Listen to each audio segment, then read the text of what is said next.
Okay, so welcome to Emacs coding classes, and this is VK Sinha here. We are going to represent today the nested loop we have to the. In the previous class, I told you that is a nested loop.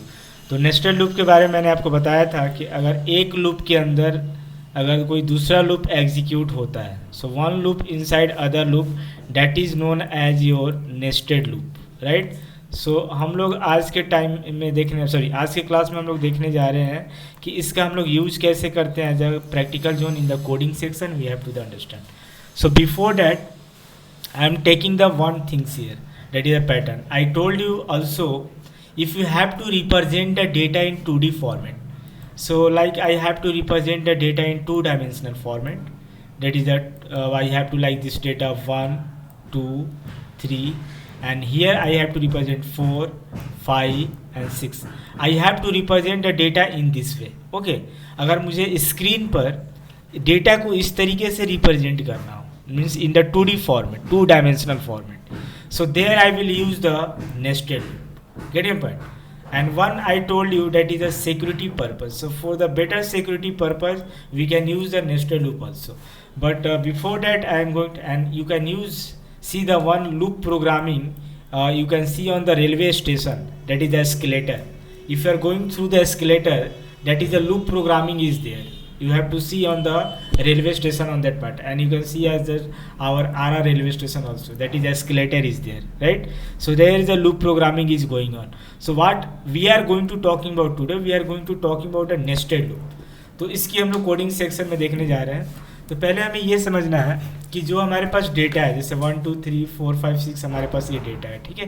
तो हम अपने data को 2D format में represent करें तो ये वाली जो पार्ट है इंटायर, इसको हम लोग बोलेंगे रो, राइट.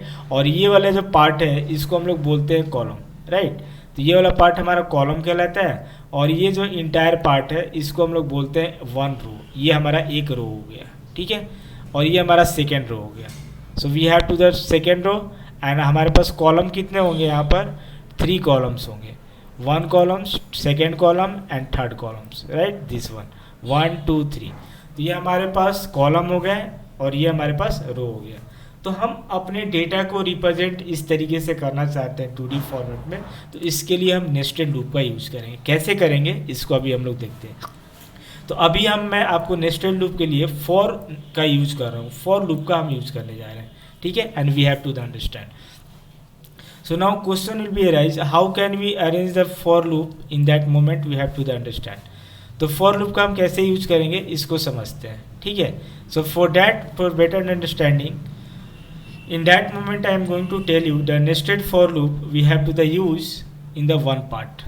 That means अब मुझे यह ध्यान रखना कि अगर मान लीजिए कि मैं यहाँ पर 1 2 3 हमारे पास डेटा है, तो मेरे पास ये एक, मैं मान लीजिए मैं यहाँ पर स्टैंड अप हूँ, तो पहले मैं इस कॉलम को एक्सेस करूँगा, then we can access to this one, and then we can access the this one.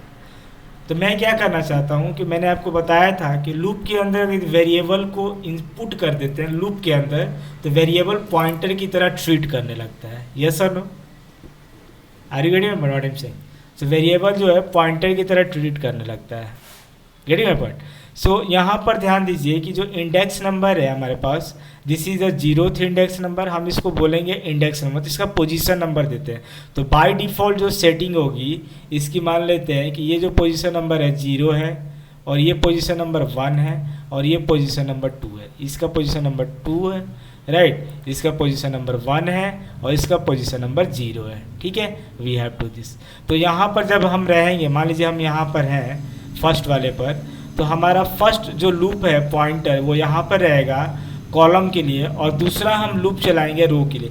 एक कॉलम की तरफ मूव करेगा लूप, क्योंकि लूप का कॉन्सेप्ट हम तब लगाते हैं, तो यूज करते हैं जब हमारी कोई सेम थिंग रिपीट हो रही है. तो यहाँ देखो 0 से मूव करेंगे 1 पर, और 1 से मूव करेंगे 2 पर, तो ये हमारी सेम थिंग रिपीट होगी, राइट. ठीक उसी तरीके से यहाँ पर हम मूवमेंट करते हैं, यहाँ 4 देन 5 देन 6.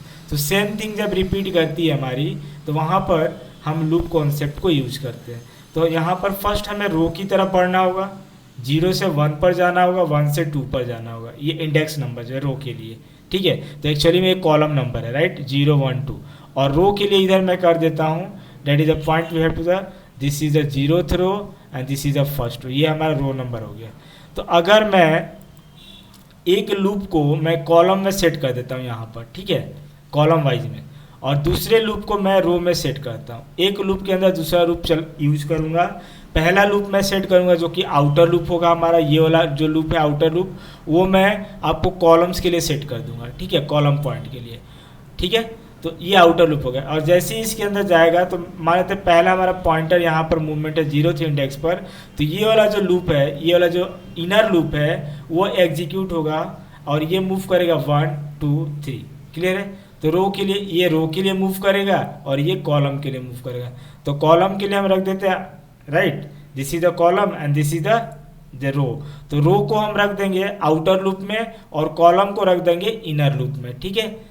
तो एक तो रो में मूव करना होगा हमें 0 से 1 इंडेक्स नंबर तक, और कॉलम में मूव करना होगा 0 से 2 तक, right, this is a point. So I hope you are getting to this logic and we are going to apply to this part. तो हम पहला आउटर लूप किसके लिए सेट करेंगे, रो के लिए, जो रो की तरफ मूव करेगा, और इनर लूप जो होगा वो कॉलम को देंगे जो कॉलम की तरफ मूव करेगा, ठीक है। Are you getting this point, yes और no?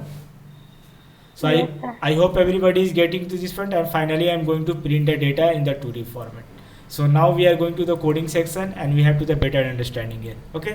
So before that, starting this, just wait only to this moment.